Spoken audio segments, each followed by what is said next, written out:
Hey everyone, if your 2.4 GHz Wi-Fi suddenly stops working while 5 GHz works perfectly, you're not alone, and there's a clear technical reason behind it. The 2.4 GHz band travels farther and penetrates walls better, but it's extremely crowded. Devices like microwaves, Bluetooth gadgets, baby monitors, and cordless phones all use the same frequency, creating heavy interference. On top of that, 2.4 GHz has only three usable non-overlapping channels, so nearby networks easily collide with yours, while 5 GHz has many more channels and far less congestion. To fix it, start simple by restarting both your router and device. Then log into your router settings and confirm the 2.4 GHz band is enabled and broadcasting.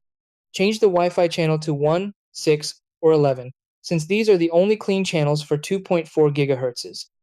Move interference-causing devices away from your router and update your router firmware, as outdated software can break 2.4 GHz stability. If the signal is weak in distant rooms, a Wi-Fi extender can help. As a last step, reset the router to factory settings and reconfigure it. If none of this works, the router's 2.4 GHz radio may be failing and replacement may be necessary.